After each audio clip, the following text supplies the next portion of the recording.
안녕하세요. 오늘의 주제는 뭐냐면 수학 노베이스가 되지 않으려면 어떻게 해야 될까? 이 노베이스라는 표현을 되게 많이 쓰는 것 같아요, 요즘에. 네, 저도 그 단어를 한번 좀 써보도록 하겠습니다. 수포자하고는 좀 다른 느낌인 것 같아요. 기초가 없다. 이런 식으로 한번 생각해보면 되지 않을까. 그러면 이제 기초가 있는 사람이 되려면 어떻게 해야 되느냐. 이제 이런 뜻이 되겠죠. 이 친구는 이제 좀 어린 친구인데 6학년 여름부터 학원을 다녔어요. 6학년 여름부터 학원을 다녔고 현재는 중학교 1학년 학생이에요. 그런데 이제 이 친구 같은 경우에는 학원을 다닌 거는 좀 늦게 다니긴 했지만 공부를 곧잘 했나 봐요. 그래가지고 한 3개월에 한 번씩 레벨이 계속 올라가서 이제 중학교 1학년 그 여름 방학을 앞둔 최근이죠. 이제 최근 레벨 테스트에서는 학원에 이제 가장 상위반으로 이제 올라가게 된 거예요. 그런데 문제는 이제 진도가 안 맞는 거죠. 이제 고등학교 1학년 2학기 집합 명제 이제 이 수업을 해야 되는 상황이고 중학교 3학년 내용은 일주일에 한 번씩 복습을 하는 요런 이제 시스템으로 바뀐 거예요. 근데 이 친구 같은 경우는 메타인지가 굉장히 높은 친구인데 본인이 뭘 잘하고 뭘 못하는지 되게 잘 아는 친구였어요. 그래가지고 학원을 일단은 반이 올라갔고 이제 그 새로 선생님이 어떤 선생님인지 모르니 자기가 일주일 정도는 경험을 해보겠다 하고 이제 경험을 하고 내린 결론인 즉슨 자기는 이 반에서 수업을 할 수가 없다. 요렇게 이제 결론을 내렸어요. 그 이유가 뭐였냐면은 첫째는 본인이 2학년 함수하고 2학년 2학기에 있는 외심 내심 이 부분이 아직까지도 납득이 잘 안 가는데 거기다가 중3 수학도 아니고 고1 집합 명제라 이거는 진짜 좀 아닌 것 같다. 본인이 생각할 때 자기는 이 반에 어울리지 않는다 하고 판단을 하고 이제 그냥 2학년 수업을 하겠다. 이제 이렇게 정리를 하게 된 거죠, 그 친구는. 이걸 이제 제가 보면서 느낀 거는 좀 되게 빨리 막 앞서 나가는 것처럼 보였단 말이죠. 급하게 진도를 나갈 경우에 이 친구 같은 경우 본인이 스탑을 했지만 그렇지 않은 경우에 거기서 구멍이 뻥 나겠죠. 근데 그거를 그 친구가 말을 안 하고 얼렁뚱땅 넘어갔을 경우에 이제 부모님도 모르고 이제 본인도 그냥 눈 가리고 아웅하고 그냥 그렇게 넘어가게 되면 그 친구도 이제 노베이스가 되는 거죠. 노베이스라고 할 때 이 수학의 기초가 없어요. 이 말은 초등학교 수학의 곱셈, 나눗셈 이걸 못한다. 이 얘기도 아닐 것이고 중학교에서 곱셈 공식과 인수분해를 못한다. 그것만도 아닐 것이며 그죠? 고등학교 1학년 수학에서 도형의 방정식을 못한다. 그런 것만도 아닐 것이다. 라는 거예요. 계속해서 학생들은 위로 올라가면서 새로운 개념을 배우고 그리고 이미 알고 있는 개념에서도 새로운 표현들이 더 등장을 해요. 이 표현에 대해서는 이제 여러분이 크게 생각을 안 하실지 모르지만 제가 이제 예를 들어서 한번 보여드릴게요. 이제 중학수학 별거 아니야라는 책인데 정수의 절대값의 정의를 0으로부터의 거리다 이렇게 이야기하고 있어요. 이것을 수직선으로 먼저 표현하고 있습니다. 수직선이 이렇게 있고 가운데 0이 있고 0에서부터 왼쪽으로는 마이너스 123 오른쪽으로는 플러스 100이라고 써 있어요. 그러면 절대값 100의 값은 얼마냐? 이것을 물어볼 때 절대값 100의 값은 얼마야? 이렇게 물어보는 것이 아니고 기호를 씁니다. 기호를 써서 이렇게 양쪽에 짝대기를 두 개를 긋고 이게 절대값 기호라는 거죠. 거기에 플러스 100이라고 만약에 쓰면 얘는 답이 100인 거야. 근데 만약에 절대값 기호 안에 마이너스 123이라고 쓰면 얘는 123인 거야.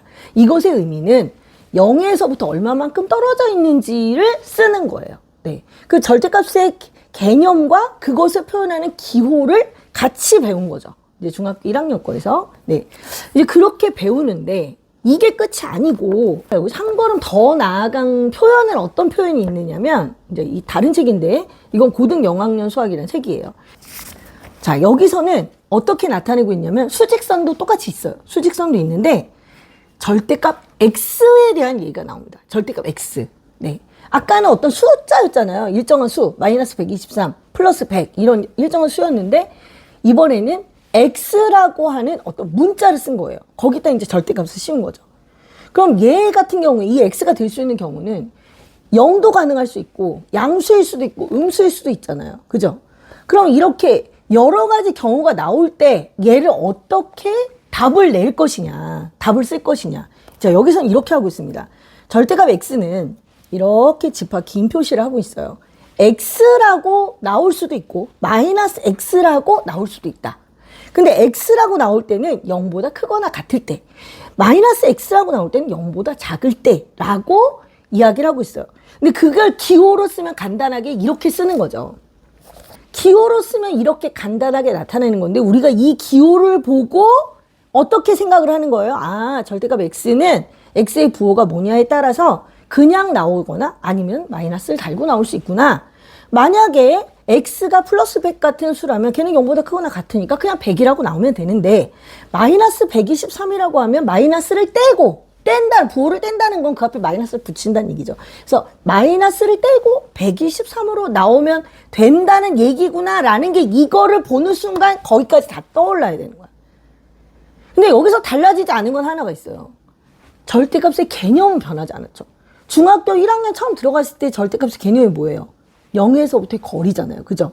0에서부터의 거리인데, 이때 지금 이 내용, 이 절대값 x란 이거 할 때 이 내용은 이미 고등학교 들어가서 써먹어야 되는 부분이기 때문에 얘는 알고 있어야 되는 거예요. 중학교 3학년 졸업할 때까지는 알고 있어야 되는데, 그것의 표현을 이렇게 기호로 나타낸 것을 머릿속에 수직선으로도 알아야 되고, 말로도 알아야 되고, 여러 가지 예로도 알아야 되는 거지. 네.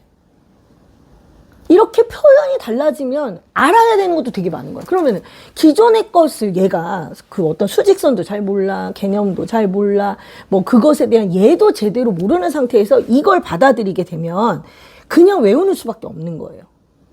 그럼 이 친구는 이걸 활용하기가 어렵겠죠. 이거에 관련된 문제가 나왔을 때 바로 갖다 쓰지를 못하는 거지. 왜냐면 이게 아직 내 지식이 아닌 거니까. 그럼 이 친구는 이걸 모르는 게 되는 거고, 절대값에 대한 개념을 모르는 애가 되는 거죠. 그럼 그 친구는 기초가 없는 애가 되는 거예요. 어떤 느낌인지 아시겠죠, 여러분? 그래서 개념을 알되 그 개념을 나타내는 여러 가지 표현에 대한 것들도 우리는 알아야 한다. 이런 얘기인 거예요. 학생들이, 엄마가 알아야 되는 게 아니고 학생들이 알아야 된다고요. 이 두 가지로 이제 우리가 생각을 해볼 수가 있는데, 학생이 진도를 나가는데 개념을 익히는 수준이 있고, 그 개념을 내가 문제에 적용해서 연습해보는 수준이 있어요. 이게 좀 달라요, 여러분. 개념을 익힐 때와 그 개념을 익힌 것을 내가 문제풀이에 적용해서 해볼 때, 그럼 문제 풀고 적용하고 이렇게 할 때는 본인이 이제 여러 경우의 수를 생각하면서 전략을 쓸 거 아니에요? 이렇게 해볼까? 저렇게 해볼까? 이 개념을 넣어볼까? 이런 시행착오가 굉장히 많이 필요해요. 이런 것들을 우리가 이렇게 해보는 과정에서 생각을 한다, 이렇게 얘기하는 겁니다. 아우, 저 친구는 수학을 할 때 너무 생각 없이 해. 이런 건 어떤 거예요? 그런 개념을 끌어다 쓰는 게 아니라, 내가 지난번에 뭘 배웠는데, 뭐라고 했더라? 선생님 뭐라고 했더라? 아, 기억이 안 나. 기억에 의존하는 거죠. 그래서 그 친구가 하는 말을 잘 들으면 이 친구가 기억에 의존하는지 정말 생각을 하면서 하는 건지를 파악할 수가 있어요. 본인이 인식을 못할 수 있거든요. 본인이 인식을 못할 수 있기 때문에 그것을 조금 도와줄 사람이 필요합니다. 네, 그래서 평소에 학생이 하는 말을 듣고, 그 말에서 얘가 너무 암기 위주로만 하는구나, 아니면 얘가 진짜 개념을 제대로 모르고 있네, 여기서 지금 뭔가 스탑을 해야 되겠다, 이런 생각을 할 수 있는 거는 약간 거리가 떨어진 이제 부모가 사실은 가능하죠. 왜냐하면 이제 학원이나 이런 기관에서는 그것을 알고 있더라도 부모에게 말해주기는 굉장히 어렵습니다. 네. 이유는 여러분이 알고 계실 거고요. 그래서 요런 그 개념을 익히는 것과 그것을 끄집어내서 적용해서 연습하는데 들어가는 에너지는 분명히 다르고, 이것을 하는 동안에 얘가 얼마나 머리를 쓰고 있느냐 안 쓰고 있느냐는 그 친구의 말을 통해서 우리가 알 수 있다. 이제 이런 얘기가 되는 것이고, 그 다음에 학년이 어리실수록, 그러니까 여기서 말하는 학년이 어리다는 거는 뭐 초등학교 2학년, 3학년뿐만 아니라 초등학교 5, 6학년도 사실 그렇게 학년이 높은 건 아니에요.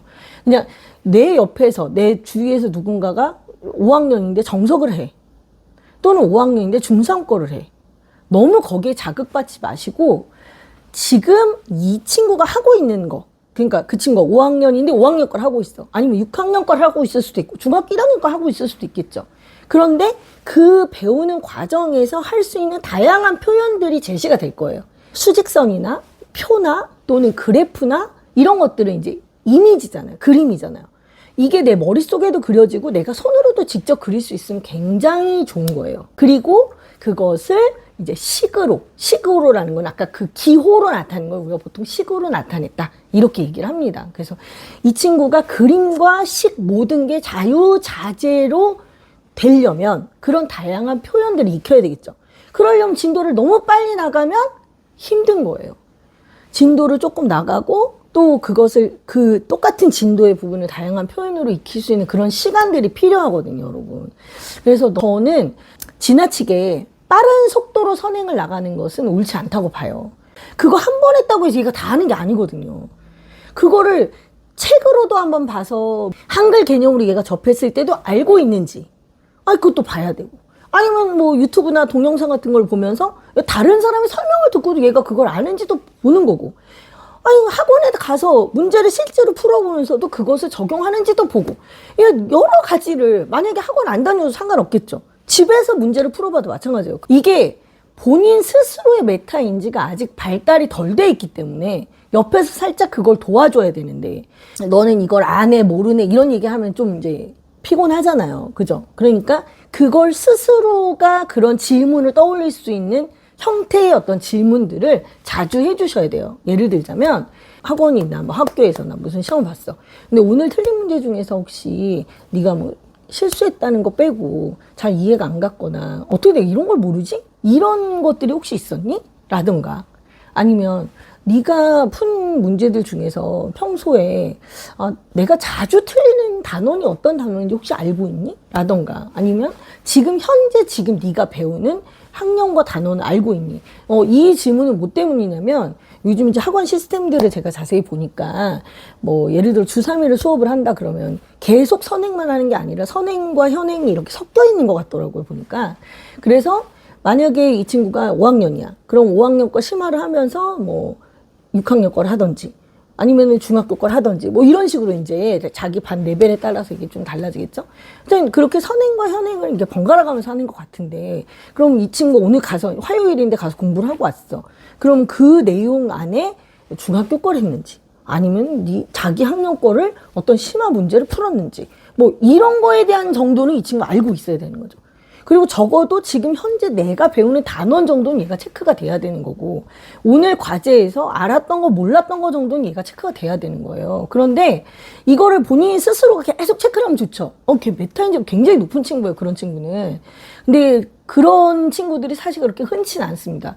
그렇게 흔치는 않아요. 그래서 사실 부모님이 이제 그런 것들을 물어봐 주는 수밖에 없잖아요. 그런데 그걸 대답을 하느냐 안 하느냐는 저는 두 번째 문제라고 생각해요. 이 친구가 대답을 해주면 너무 감사하죠. 대답을 해주면 감사하지만 대답을 하지 않더라도 얘가 생각은 할 거예요. 그런 질문을 듣고 엄마한테는 왜 자꾸 그런 걸 물어봐 했는데 자기 머릿속으로는 그러게 오늘 뭐 배우지? 오늘 하는 게 어떤 거더라? 오늘 숙제가 이게 그러고 보니까 내가 1학년 2학기 도형을 오늘은 해야 되는 거네? 그렇구나. 1학년 2학기 도형의 정답연체, 오늘 정답연체에 대해서 했구나. 이거를 그냥 나도 모르게 한 번 더 생각해 보게 되는 거죠. 근데 이제 그렇게 하다가 보면 시간이 지나면 본인 스스로가 이제 질문을 던지는 거. 오늘 내가 한 거 제대로 알고 있나? 오늘 배웠던 것 중에서 이 문제는 진짜 이해가 안 가네. 이 문제 좀 내가 다른 애한테 좀 물어볼 만한 애가 없을까? 뭐 이런 생각들을 이 친구가 하게 되는 거예요. 그래서 본인이 혼자서 생각하기 힘든 거, 혼자서 전개해 나가기 힘든 거는 다른 사람의 도움을 받기도 하고, 아니면 내가 개념이 이해가 안 된 건지, 개념은 알 것 같은데 막상 문제에 적용하려고 하니까 잘 안 돼. 그러니까 다 아는 게 아니거든. 그러니까 그런 부분에서 좀 구분해서 본인이 생각하게 되는 거죠. 내가 선생님 설명 알아들었어. 내가 선생님 설명 알아들었는데 그럼 다 아는 거야 라고 생각하는 애가 있고, 내가 선생님 설명은 알아들었는데 이걸 내가 문제를 풀려고 하니까 그건 안 되네, 이 정도까지 구분한 애가 있고, 아니면 내가 선생님 설명도 이해를 했고 내가 문제를 풀 때도 알겠는데 단원이 섞이면 잘 안 돼, 이런 친구들도 있단 말이에요. 그걸 어느 정도 구별하느냐에 따라서 이 친구의 메타인지 완전히 다른 거예요. 예. 그거를 연습을 해야 돼. 언제까지?